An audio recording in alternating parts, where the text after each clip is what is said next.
I have my 10-minute play, and it's a first attempt, right? This all started, a couple of years ago, maybe.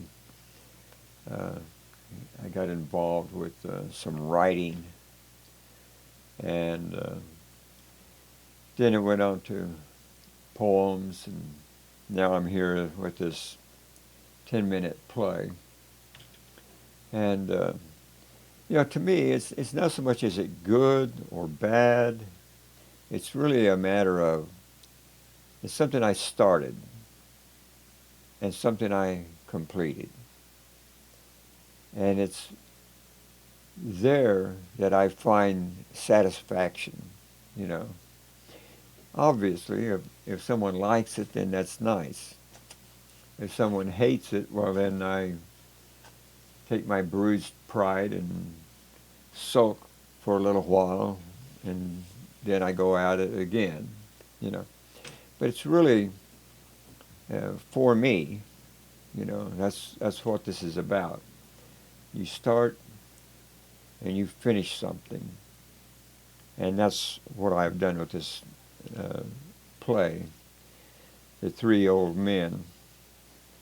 And I wish I could read well, because if I could, I'd read the entire play to you. But I don't think I can do it. But if I could, I would. Uh, I'm not, I hate to bother you, because it takes me forever to find things. Yeah, okay. Well, that's not it. I should have known that wasn't it, instead of messing around here. But we will see what we can do here. I'm going to call it up on the screen, and I will try to read it. I will do my best. Okay, so now the story is about three old men, John, Bill, and Mr. Jefferson. John lives in the apartment building in Hoboken, New Jersey, overlooking the Hudson River across from New York City. He has known Bill and Mr. Jefferson for several years, ever since he had moved into the building after his wife had passed away. Bill has lived in the building the longest, never married, retired from the transit authority. He likes doo-wop music, and so do I. That's probably why I put that in there. And plays it everywhere he goes, almost. He says the old stuff is the best. Mr. Jefferson moved in a few months after Bill. Mr. Jefferson moved to Hoboken, New Jersey from Georgia. He sold his business in Atlanta after 35 years as the owner. His company made rubber rings for various manufacturers who used them in household appliances. Now, the setting is this. The play is about three older men whose ages are between the late 60s and 80s who live in the same apartment building. Like many older men, John and Bill suffer from the dreaded old man's problem, a weak string when they pee. The men live alone and have nothing to do on Saturday night except play cards and talk about other people in the building. It's the day after Thanksgiving. John, who lives on the top floor, is setting up the card table in his living room. Last Saturday, for some unknown reason, like many older men who forget, he put the beer they planned to drink in the freezer. You set something down and you forget about it, or you put it someplace that you shouldn't put it. So he put the beer in the freezer. Tonight, He is waiting for Bill and Mr. Jefferson to arrive. Mr. Jefferson is the only black American in the building. They live in the same apartment complex, but on different floors. None of them can remember when they started playing cards together. It just happened. And now, almost every Saturday, it's card night. This takes place in Hoboken, New Jersey, and the time is about the 1980s. It's a summer evening. The lights of New York City are starting to flicker on.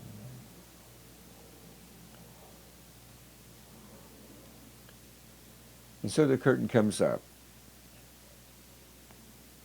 John, standing by the card table, and the wall clock shows 5:45 p.m.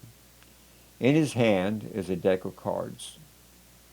He's irritated and talking to himself about the others who have not shown up. And he has this to say. I hope they're not late again. Christ. By the time we get started, I'll have to take another piss. Never fails. John looks at the clock again, then turns towards the card table. And here's what John says. I don't know why we play cards if they can't arrive on time. Now John puts the cards down on the table, turns to face the audience, but continues to talk to himself. He is trying to remember what he did with the beer. He bought some beer this week again, and he's trying to remember what he did with it. I better check where I put the beer. I hope it's not in the freezer again. Why do people talk about the golden years like it's the best thing that can ever happen to older people? It's all crap. That's what it is. Crap. It's all a lie.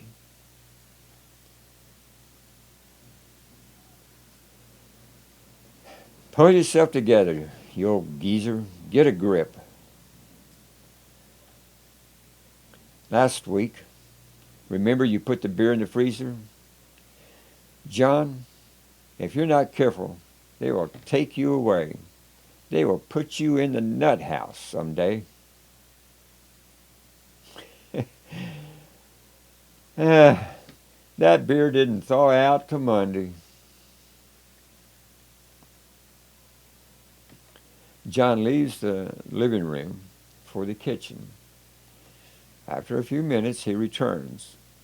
Mr. Jefferson is opening the door to John's apartment. Mr. Jefferson. He walks into the living room, looks at the familiar clock on the wall. It shows the time as 5:59.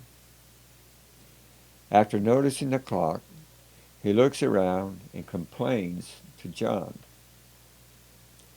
Well, I can see Bill is late again. It seems like we never get started on time. It's supposed to be 6 p.m., not 6:30 p.m., but 6 p.m. By the time Bill gets here, one of us will have to take another piss. And that takes 15 minutes. Mr. Jefferson, he is looking at John, and he says this. You should really go see a doctor about your bathroom issue. Then Bill comes into the living room, greets John and Mr. Jefferson. Bill also looks at the clock on the wall. Sorry I'm late. Bill sits in a chair by the card table. He addresses the other two men and explains why he's late. I had to piss before leaving the apartment. You know how it is. I hate to get here and then run to the bathroom. It takes me forever to piss. Mr. Jefferson is now looking at Bill. You should really go see a doctor about your bathroom issues. I think it's contagious. Mr. Jefferson. He turns to play. It's his turn to play. He puts his card down, then speaks to the others.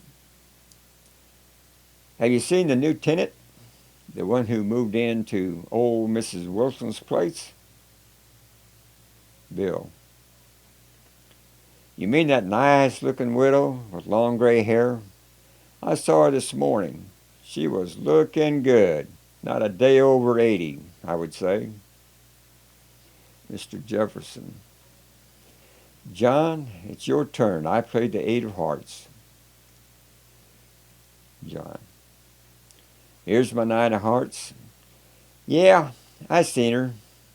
It'll be good to have more women in the building, even if she's too old for me. A short pause. Turkey Day yesterday. What do you guys have for Thanksgiving dinner? Bill replies, I had ham from the deli over on 6th Street, near the park. My dinner was ham, hot rolls, cranberry sauce on the side, and topped with apple pie and coffee. A little pause in there. Now, back to John's comment about more women. I thought she was attractive for her age. And besides, older women have more experience than younger women. John and Mr. Jefferson, they both turned to look at Bill. Mr. Jefferson speaks. I hope you're not. At that very moment, he gets a quick response from Bill. No, I mean that. Older women have been around more and can appreciate a good man. A man who's past his prime. That's all. John speaks to Bill. I've never known you to be interested in the fairer sex. It's been a while, has it? Bill is lost in thought. You can see it on his face. John speaks directly to Bill. Bill, you still with us? Mr. Jefferson. I used to date after my wife and I divorced. You can't go too long, or you forget the finer details of what a woman needs. But, to your question, I made arrangements to have dinner brought to me Thanksgiving Day. I had turkey with all the works. I still have some in the fridge. Bill. I didn't say I wanted to date or have sex with anyone. I said she was a nice-looking woman who looks like she would appreciate a man past his prime. That is all. John and Mr. Jefferson, almost at the same time. It does not matter, Bill. Let's play cards. Bill. You know the problem with you two? You read too much into me being a little curious about her. Bill pauses for a second. Whose turn is it? The 3 men, after playing cards for about an hour, it's time for a break. John stands up, stretches, and heads for the bathroom. He leaves the door open so he can hear Mr. Jefferson and Bill. They are able to hear John relieve himself. He is heard very loudly from the bathroom as he pees in the toilet. John is having a very rare experience. He's able to enjoy a good pee and saying very loud, "Oh, sweet loving Jesus, just a little bit more. Oh, please. Yes, baby. God, that feels good." Bill looks at Mr. Jefferson. Now that sounds like a man in his prime. Mr. Jefferson. Yeah, the sound of sweet love, even if it's only with a toilet.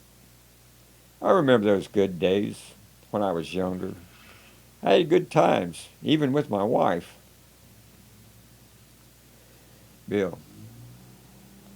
What happened? You had a great life, a wife, and a company to run? Mr. Jefferson. We had a great life. We had great sex together.